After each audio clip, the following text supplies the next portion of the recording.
Africa. Oh, Mama Africa. Oh, Mama Africa. Hear your children calling. Hello again, this is Bossy Bode Bongendemo, and thank you. Hello. Bayito nabakwandiri mwensi mwa busisi alitaria Yesu Kristo nabakwandiri. Biamore. So as I'm coming back again, this time, I know I had promised to talk about Nebuchadnezzar, but then I had a change of heart because there was a pressing need to talk about this. So what I'm going to talk about is a difficult conversation, and sometimes when you're talking about difficult conversations, and when there's racial relations, no matter how much you try to paint it, it doesn't come out good, even if your intention is good. Although my intention is not to spread any kind of segregationist ideology or anything like that. It's just to show you and to pay attention to, when you're performing another language. Now, I've been asked myriad of questions by many African people and non-African people. And many people ask me, do you think Mdu Ntrr or Mdu Ntrr or, Mdu Ntrr, depending on how you pronounce it, has really been decoded? Well, I always say yes, in as far as the white man can understand it. Now, well, with exception to those that have been, decoded by African scholars. Now, of course, I'm a heavy, follower of Dr. Theophilo Benda and check Antatol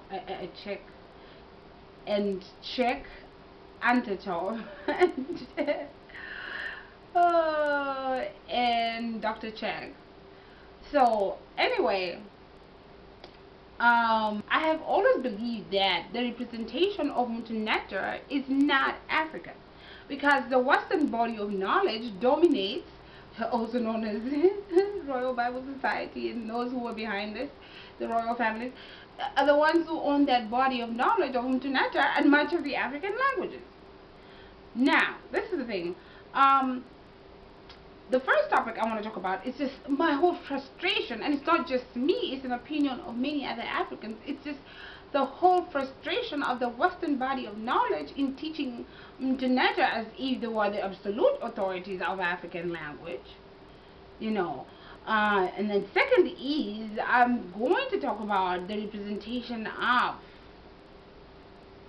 of the performance of Mdu Ntrr by the Afrocentric community.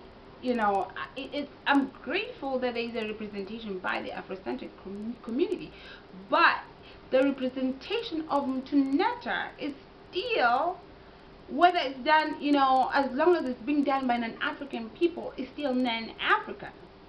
Meaning that the Afrocentric knowledge there is seems to incline towards a Western body. It is a part of the Western body of knowledge.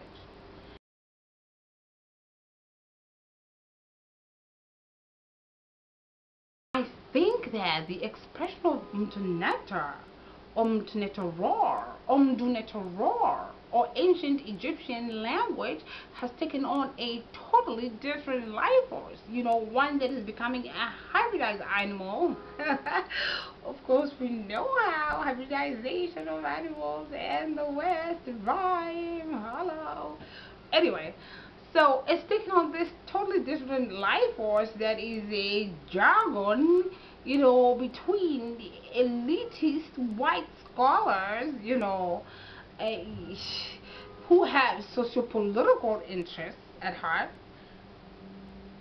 in this, this whole other movement or identity that is a disembodied, pseudo-African expression of especially arrogant Afrocentrics, because not all Afrocentrics are like that, but being who represent Africanness as whiteness. Okay? Because if you speak English and English is your mother tongue, then by default then racism, white supremacy becomes mother and father. I've had very many racist like comments, especially by by not only white people but African Americans as well. And this is how we as Africans look from the outside in. Who are you really as an expression of who an African should be? Even how to express and say, I discovered this language, I discovered the meaning. That's not an African form of I. The ego. That's not even an African form of expression. So how can you possibly say you, by the epitome of the fact that you are, I don't know, this Egyptian name they give themselves, as a quintessence of the representation of what an African language is? You don't even understand yourself. How can you understand my people? My only problem is I have no problem with self-expression. Just be respectful and say, by virtue of the fact that I as an African American scholar, that I as a white scholar speak English as my mother tongue, then I face the impending or imperative, danger of mutilating the language by not only my perception but my expression. We're two totally different people. Even how we perceive things and how we perceive color. I do this video, I also want to express, disappointment. I want to say, I think I've only met 2 people who are interested in studying Mdu Ntrr. They're not even, scholars with degrees, but, highly intelligent people. I think I've only met 2 who actually acknowledge the fact that Hebrewism is a part of Africanness. So even as I talk about this, I tackle those Afrocentric scholars who I feel, because of their ignorance, have also denied some of those Africans of Hebrew descent their identity. And I'm not talking about segregationist, Hebrewism. Because I have a strong belief that, and based on the core vocabulary and comparisons, if you're using Hebrew to decode Mdu Ntrr, then those languages were pretty similar, highly similar. But Mdu Ntrr is a Bantu language. So what is Hebrew then? Sometimes it looks like there's this, this band of scholars that come up with the idea of Hebrew as a Semitic language just so it fits that structure. But that's not believable to me if you're using a Semitic language to decode a language that is supposedly Bantu. Mdu Ntrr uses, Mdu Ntrr uses agglutination just like Bantu languages. It's very similar with African, structure in terms of, lexical terms. So the best way to go forward, especially in African Americans and Africans joining together as a cohesive force, would be for, a majority of you to learn, the African languages. It would be important. It would be imperative. And when I say learn, I'm not talking about Rosetta Stone internet, learning a language, because you can't really learn a language without getting socialized into that culture.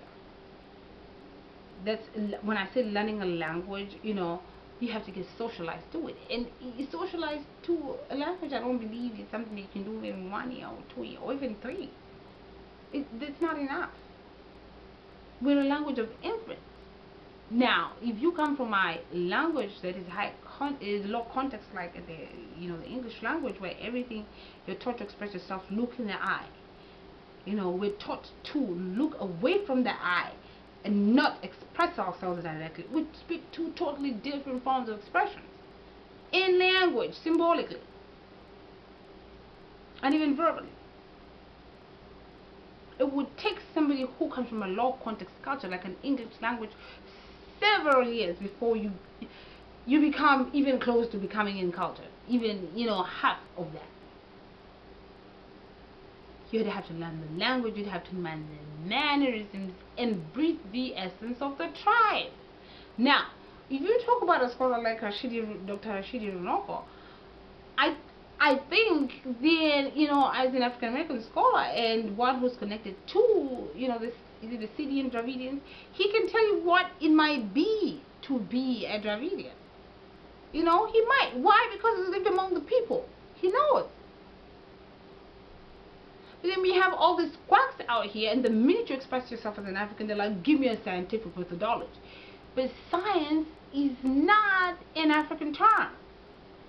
The way we learn science, it was ingrained in every word we spoke, it was ingrained in every sentence we spoke.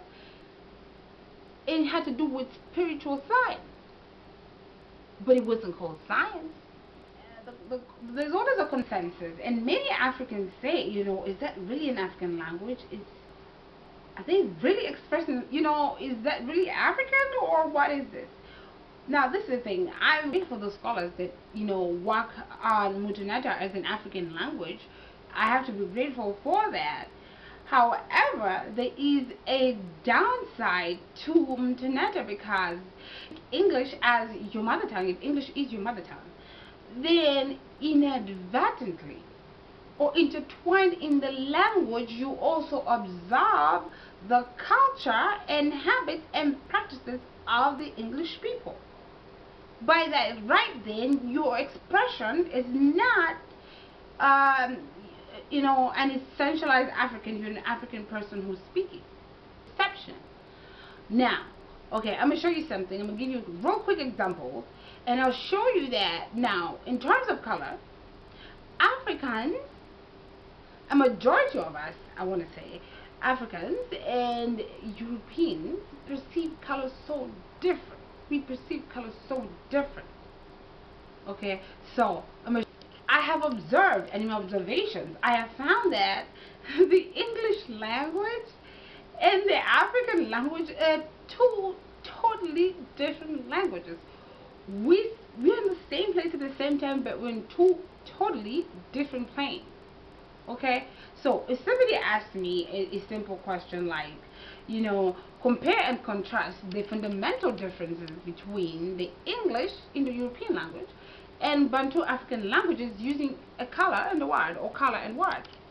Now, my explanation will be so simple. And before I even explain this, please pay attention to why I'm going to use this as an example to show you that it's highly problematic. Just the idea of having people who are of non-African origin representing Mdu Ntrr is already problematic, even in its representation.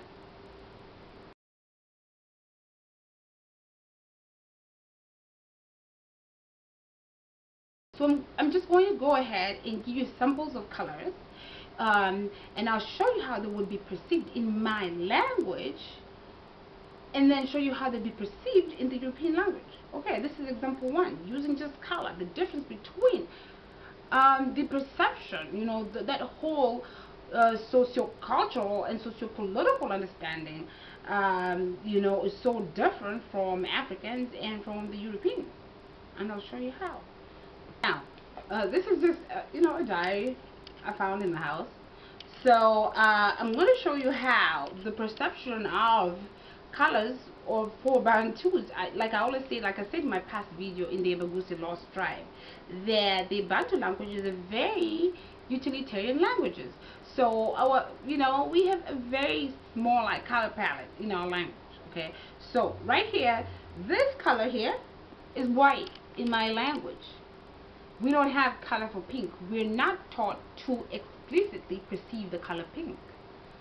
Okay, so this is white, this is black, and this is red. Okay? Now, somebody may ask me, how is that even possible? Okay, I'll explain that later. Just give me a minute.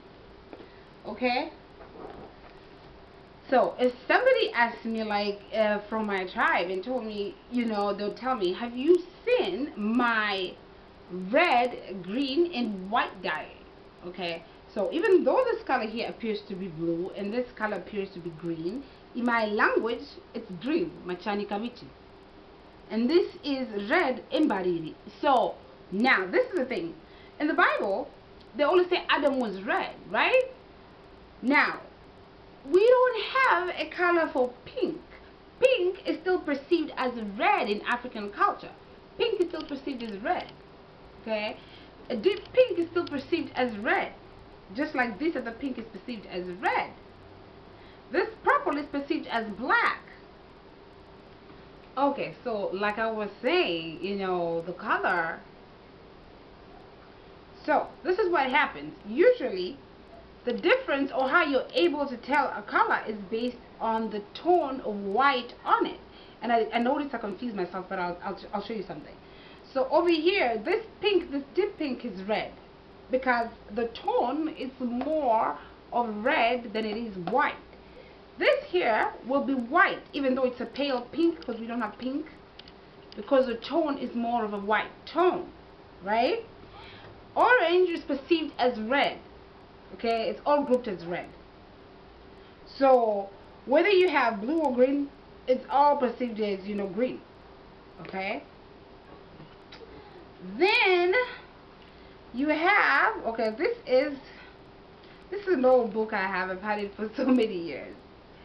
This color here, now this is gonna get interesting. Okay, it's just like this book is like maybe 2 tones lighter than my skin or something, but now usually this color is perceived, this upper part would be perceived as red, but if you're talking about somebody's complexion, you can say red as well, or you can say white because it's light skinned. But this color down here is perceived as white because the tone is more pale. Okay, now this color over here, brown is usually perceived as black depending on the darkness of the brown. Now, like when you put a donut in the fire, it turns like a reddish brown, like a nice golden brown. That golden brown, and I want to say this can represent a golden brown in a way, but this would be seen more, depending on how the person looks at it, it will be seen more of a red color or even dark, but I see more of red. I would say red, depending on the tone of the red on it or yellow. See that? Now, just simple facts like that based on how people perceive color. Now, if somebody's talking about white and this is African writing, trying to express the disparity between the African language and you know, the Indo-European languages, I have to also be honest and express how sometimes being, you know, the joy of a liminal identity, meaning, you know, that concept of in-betweenness. You know, you're growing up with this culture as an African, but you also wrestle, you know, the demons that came with the English language in terms of your personal identity. Okay, so there are times that I perceive things, majority of the time I perceive things as an African, but because of my Western education, sometimes not even Western education, just by the mere fact that I speak an English language, that's it. You know, I sometimes am forced to go in between, and I'm caught in between that liminal like matrix. That's the only way I can explain that, in betweenness. And sometimes you have to regroup to come back and think what you're trying to say.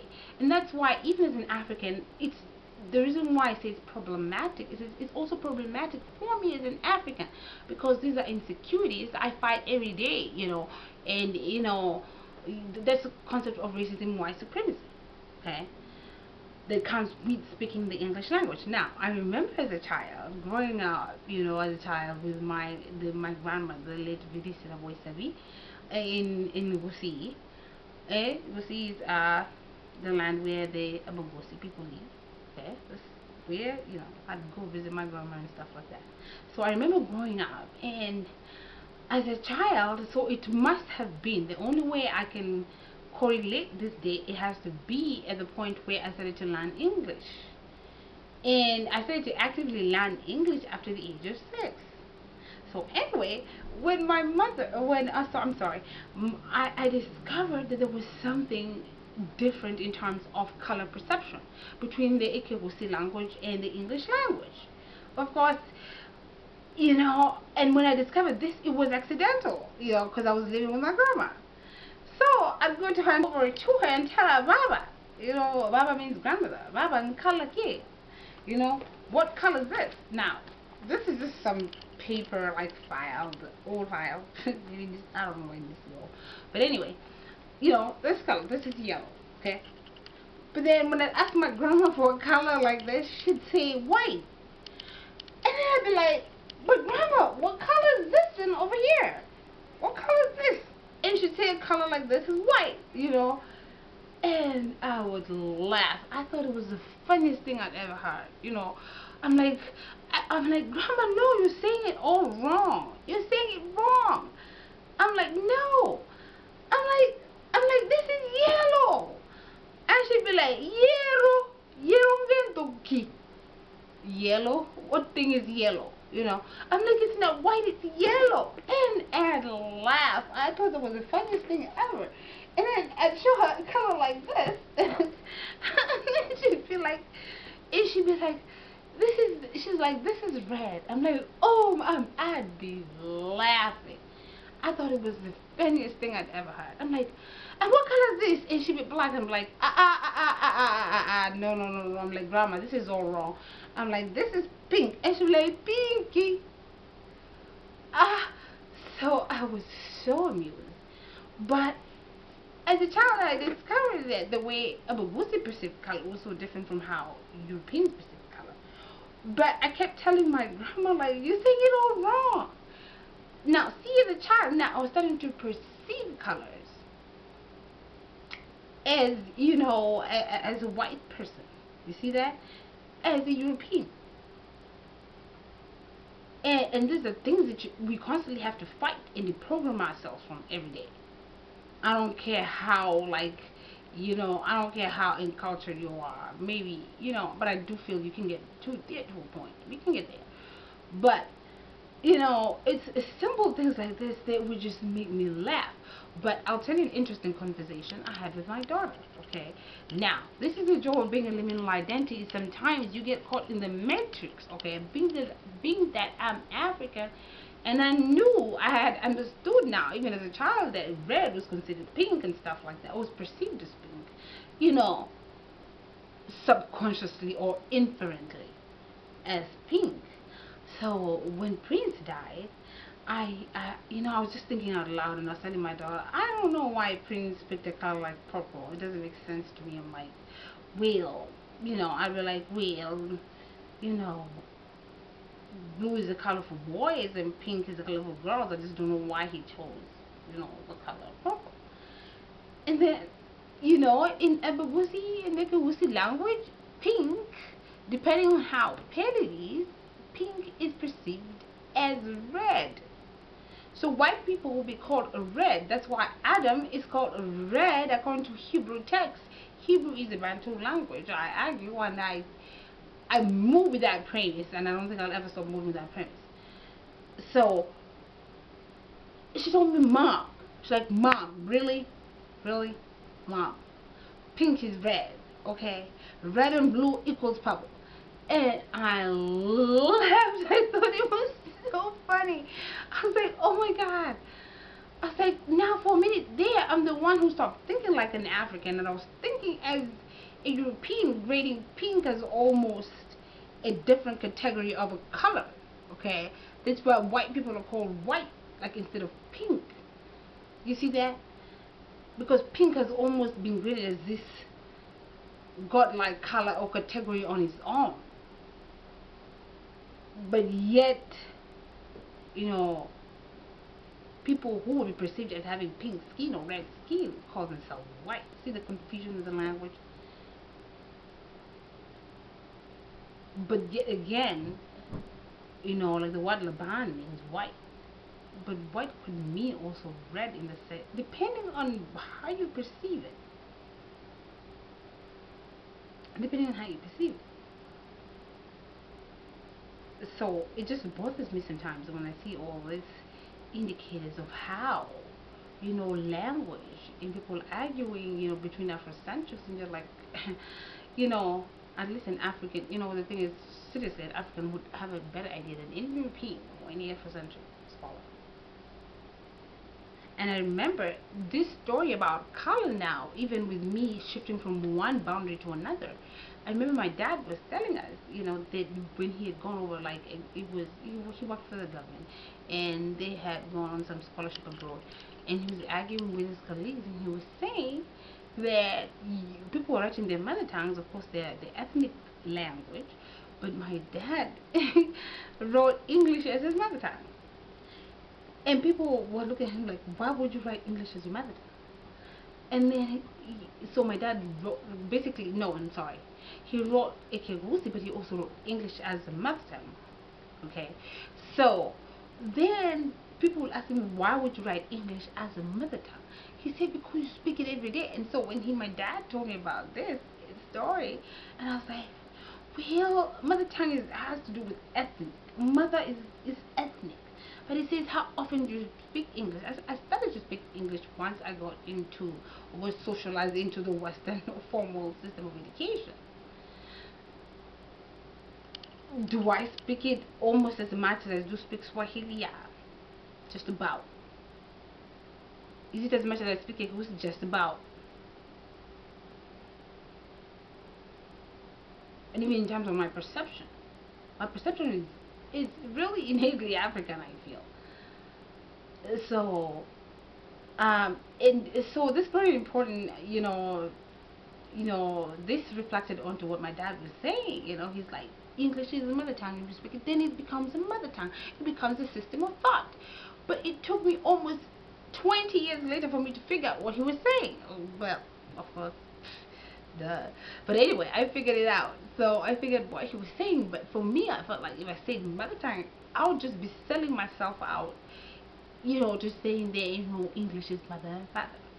But there are times when you've been taught to perceive a certain way, and whether I like it or not, there are times when I have to keep checking myself back to go back in African, because English at one time becomes mother and father. I'm expressing myself. Internet has been proved to be a Bantu language, and I'll show you as we go on. So when you have them talking about color in the writings, and you have Europeans interpreting these colors for us, I can only wonder like what craziness or interpretations we have for color.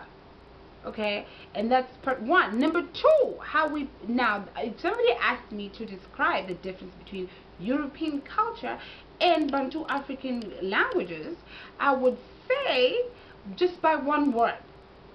And this word is present in the European language, and it's present in the African language, and it's the word mono, or how Americans would say mano.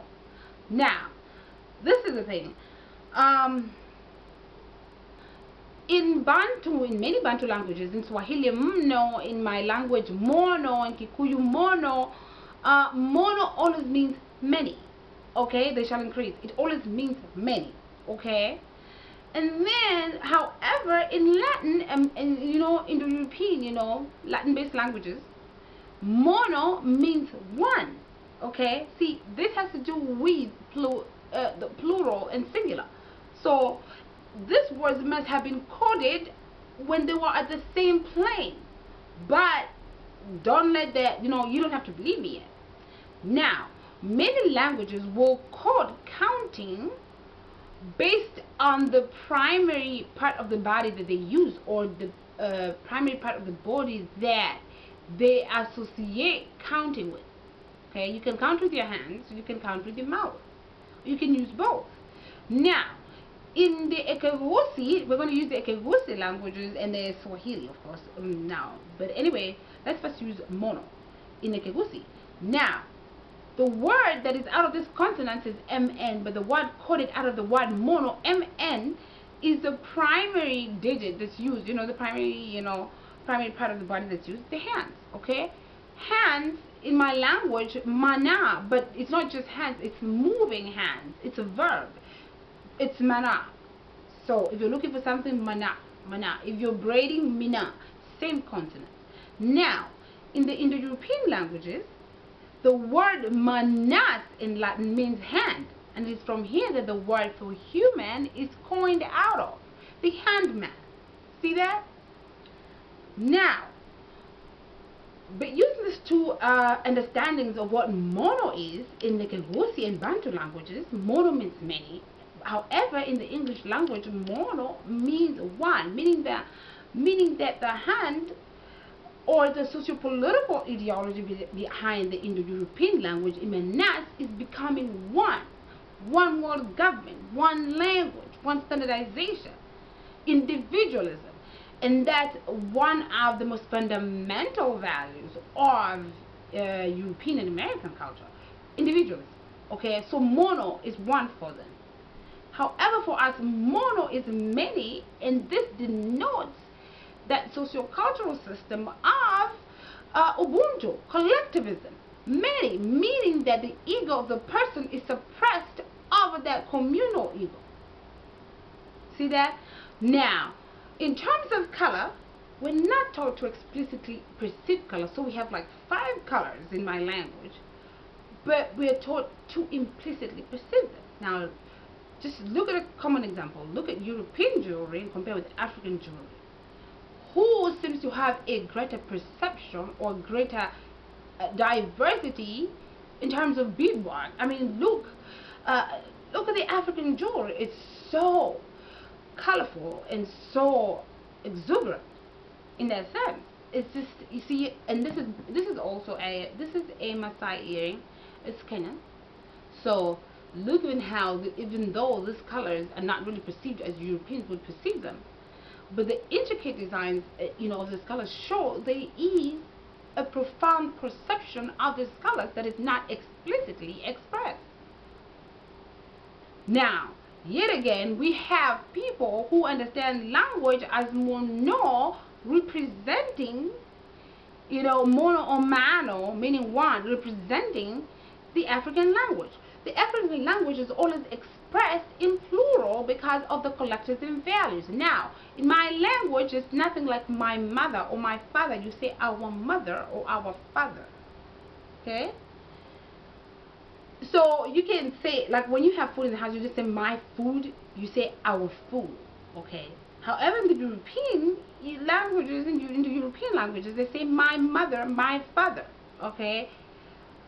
So members of the household, means those who belong to us. You just don't have like one name that means, it's an agglutination of a language.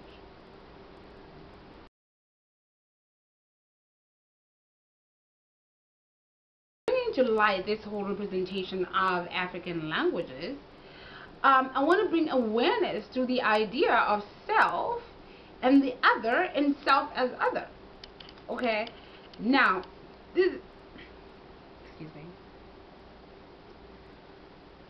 terms that are used in communication studies, but I'll explain them real brief. Okay, now the self is just the self that you know, and the other is that which you have to become sometimes, like when you go for an interview or when you go, communication is a performance.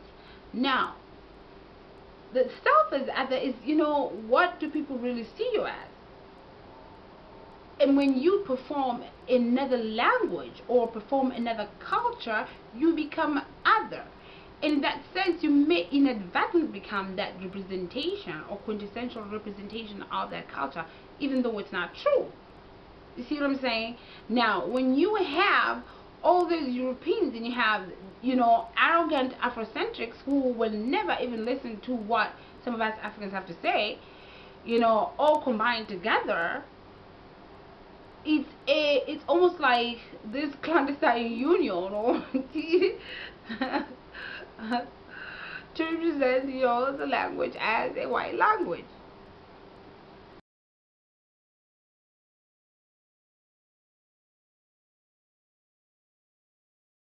Performing in another culture, you become the other during performance. Now we have to pay attention to how people perceive you from the outside. What do people see you as, that self, which is the other, when you perform?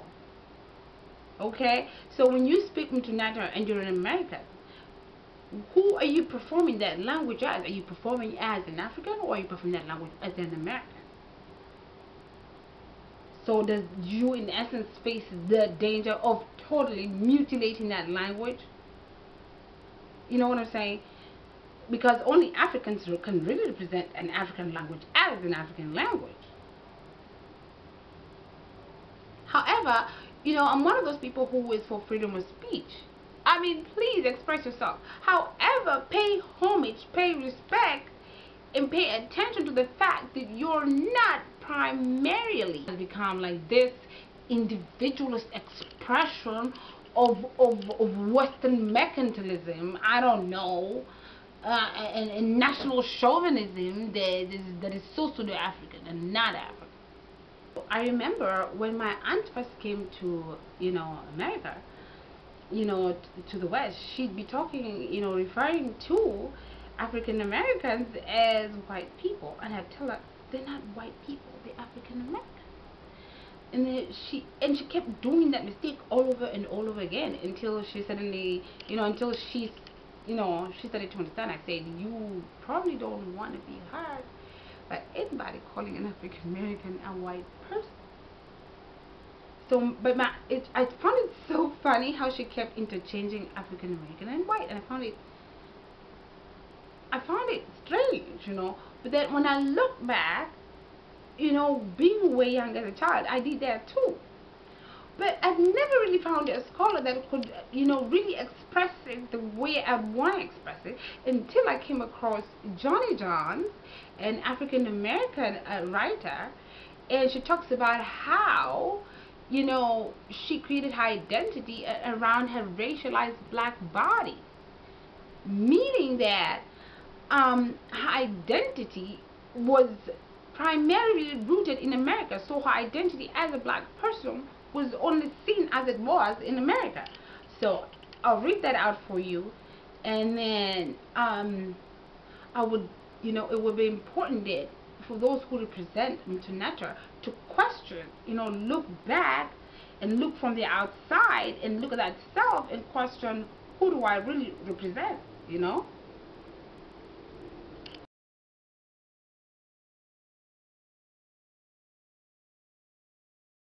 Again, I say this is a difficult conversation. I mean, my intention is not to attack anybody, but to cause,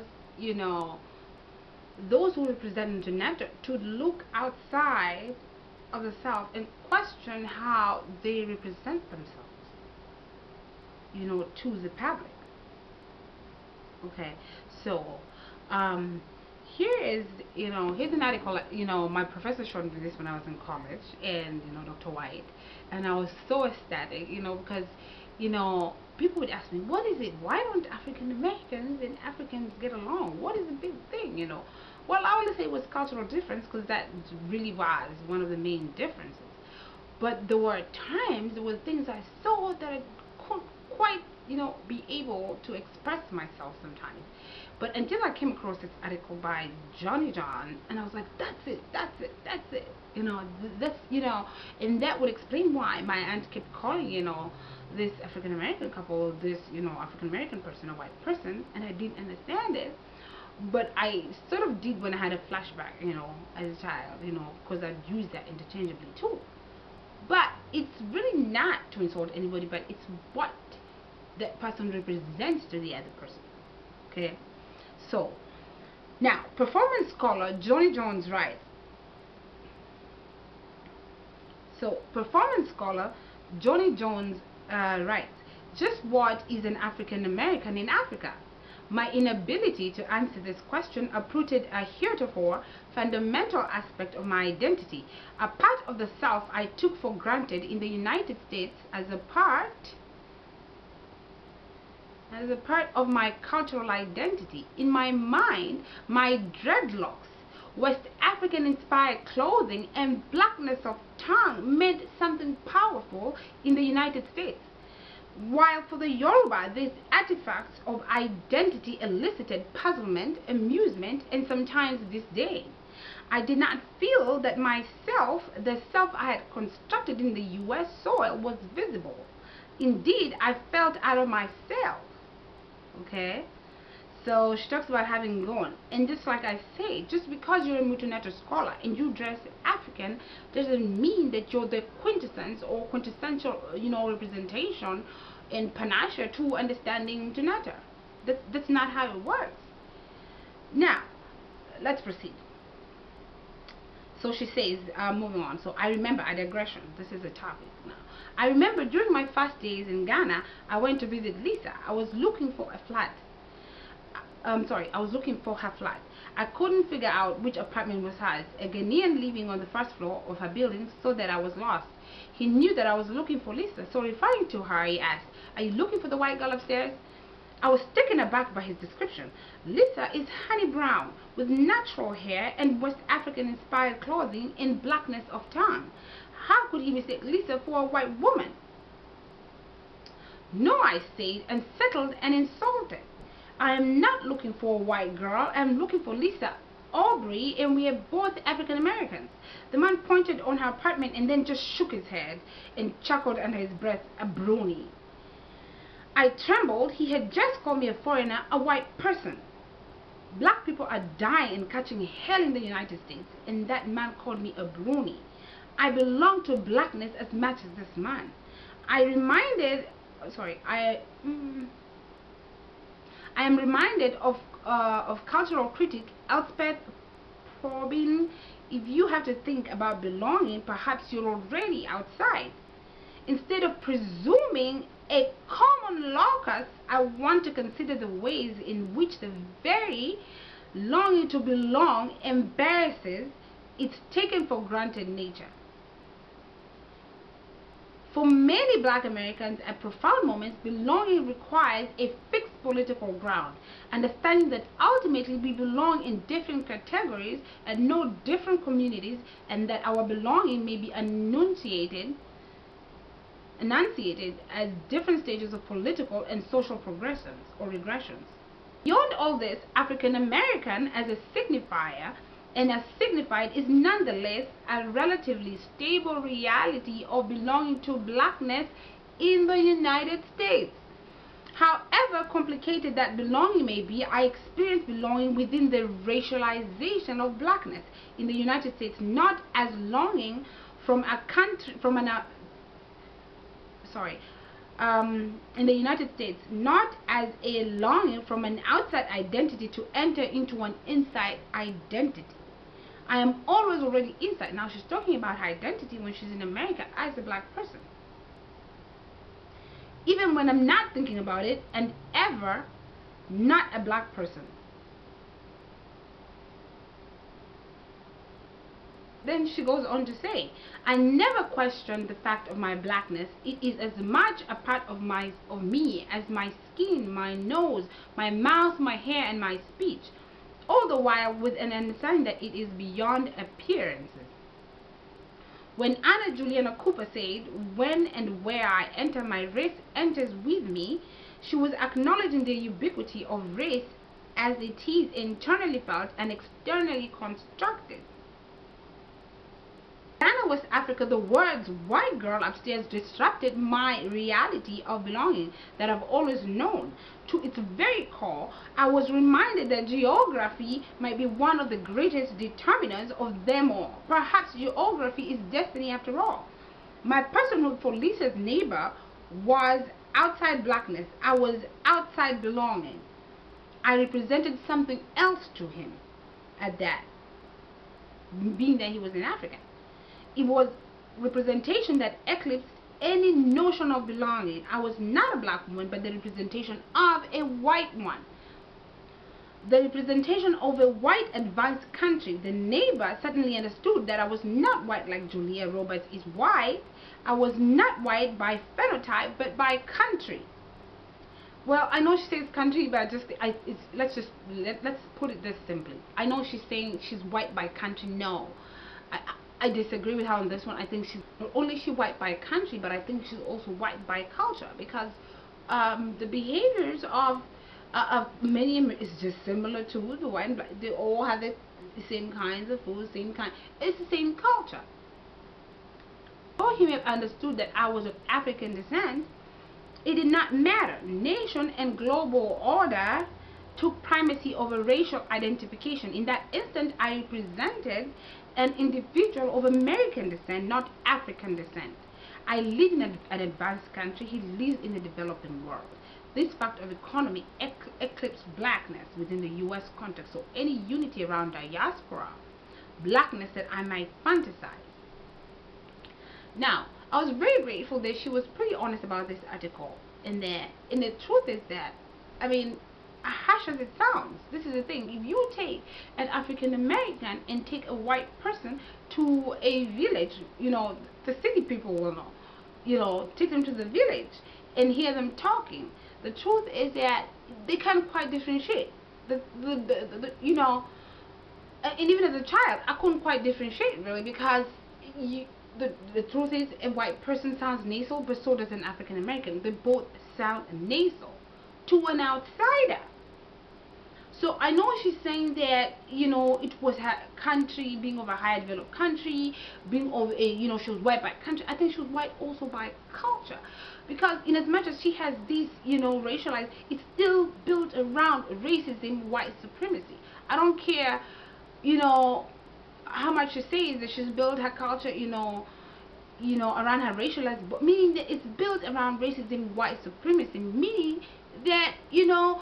And the truth is, African Americans don't really see it.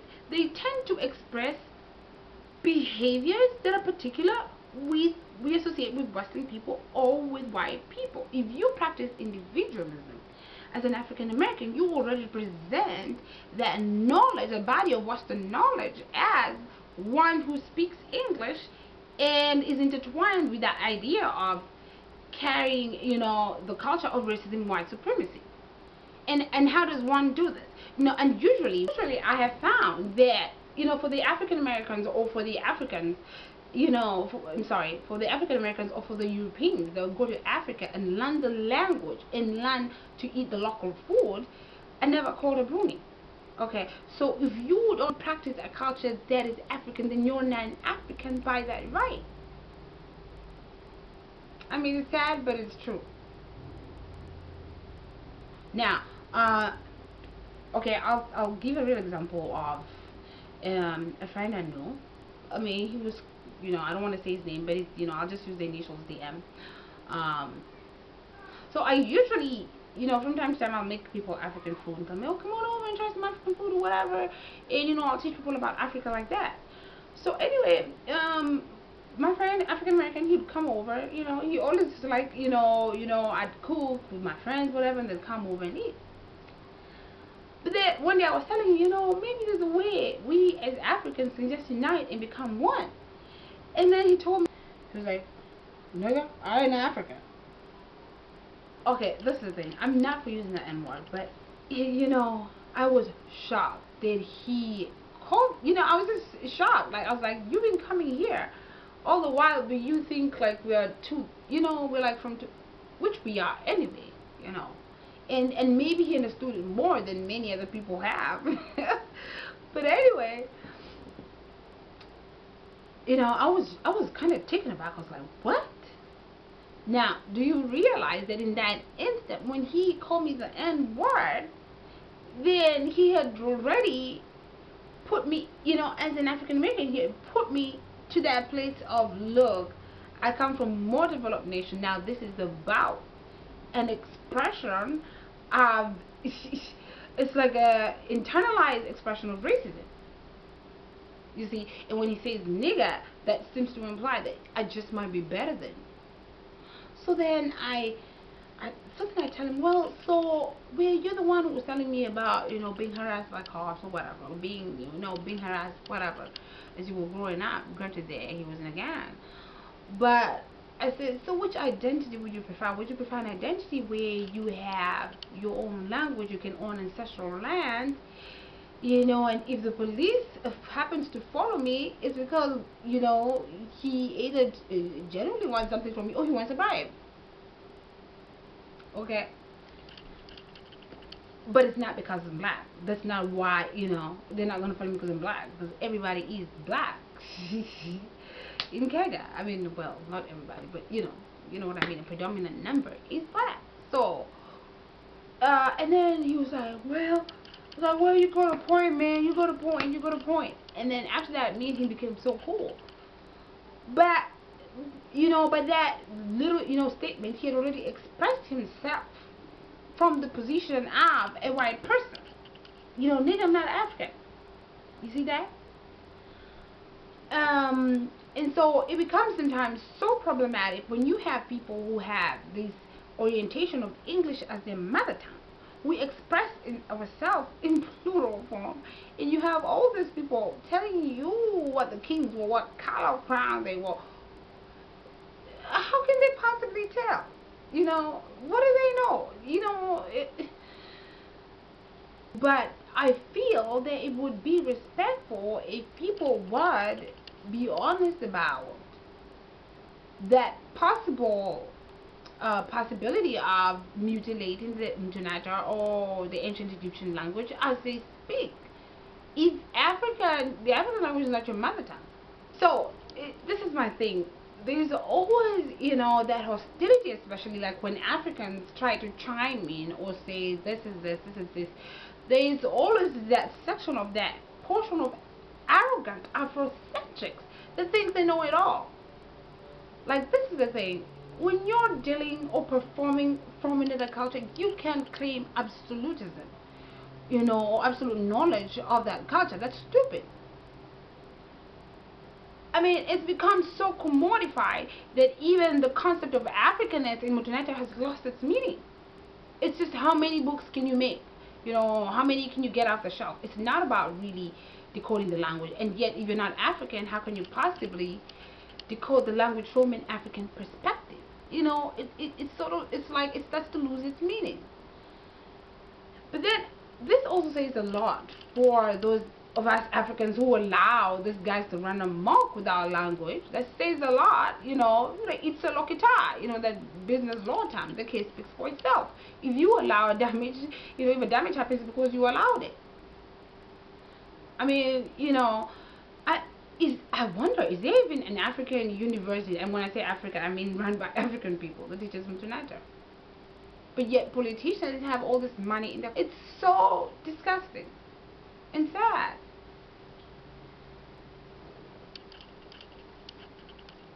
Now, I've made other videos where I analyze the language and I say that the Ekegusii language and Swahili language and some other Bantu languages, and I associate these languages with the Hebrew language and Mdu Ntrr. Now, my main method has been using co-vocabulary, taking co-vocabulary and comparing. Okay, so now with my using of co-vocabulary and comparing, and I sent some letters to some African American scholars, and I told them, you know, check out my video. I'm trying to connect, you know, the Bantu languages with the Hebrew language, and I'm using co-vocabulary. Okay, and I was told, you know, you just can't take a arbitrary language and join it together and think just because they sound alike then they're connected. Okay, and then I have other people on the other side questioning my scientific methodology, because if I'm African and I'm coming out with this, you know, proposition that yes, I feel that, you know, the Bantu languages are Hebrew, then I must have a scientific explanation. Yet science is a Western terminology. I keep telling people that. Anyway, but because, well, you know, just to put y'all skeptics to rest, I will explain, you know, I'll give you some of my scientific, you know, explanation. But if I'm using co-vocabulary to compare, isn't that what linguists do? Take co-vocabularies and compare groups of languages? So if you're calling yourself a scholar, a linguist, and I'm using co-vocabulary, don't you think it's common sense that you will just make the link and say that she's using co-vocabulary like linguists do to group the Ekegusii Bantu language with the Hebrew and Mdu Ntrr or Mdu Ntrr? I mean, you know, and the truth is some of these people out there are real quacks. I mean, real quacks. Some of the interpretations I see, even as an African, I'm like, oh my God, these people be looking like clowns out there. You know?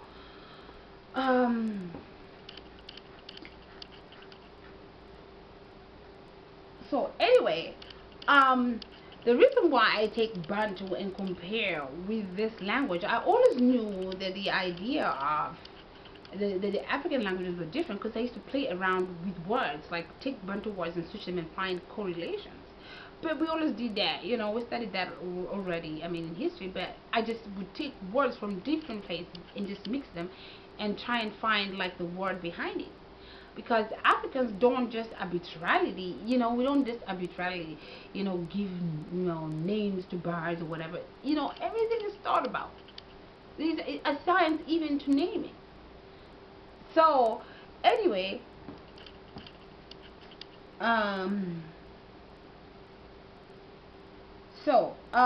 Fergus-Sherman, and this is, you know, he wrote the book in 2014. Fergus-Sherman, so I'm going to quote Sir Alan Gardiner from, and this is retrieved from, you know, Sherman in 2014.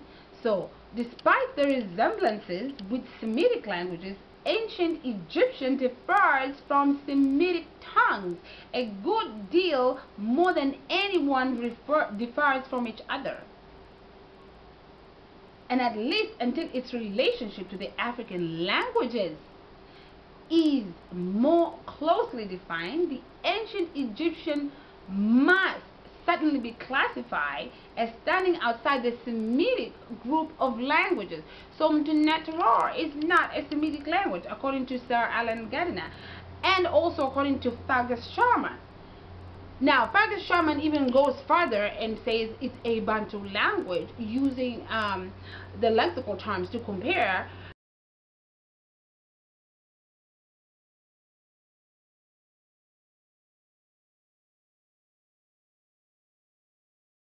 Now, Fergus-Sherman proceeds on, you know, under the premise of Sir Alan Gardiner, and he says, I have followed Joseph Greenberg's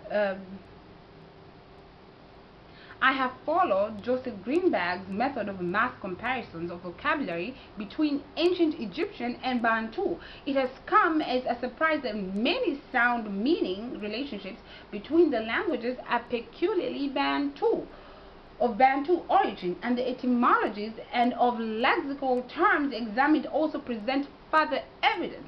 The core vocabulary of the ancient Egyptian words for trees, the eyes, seeing, the sun, you know, fire. Now, I know that the symbol, I know in Mdu Ntrr called Pashu, I believe. In Swahili, when you say Pasha, and Pashu would be, which I really think is Pasha. I can pronounce it Pasha because that's relevant to me. Anyway, Pasha falls, and it carries a symbol of a fire, you know, like a kindling fire. Now, Pasha in Swahili means to blow on a fire, to make it, you know, bigger, okay, kindling of a fire. So so Pasha, Pashu, see how some of those words match. And then you have terms for body parts, words for trees, for water, for names, for rivers, for lakes, for canals. And I'll talk about this later. Like an irrigation canal is called Mtaro in ancient Egyptian. It's called Mtaro in Swahili. And then Toru is somebody who is penetrating or a wayfarer, you know. So one who walks also creates a kind of road, a kind of canal, maybe not physical in that sense. So it's a drainage furrow, okay. And Tara is, you know, a road, or you know, it's to walk. So it's a concept of moving through, okay. So even a simple word like canal in Mdu Ntrr and also in the African language, you know, match in that sense.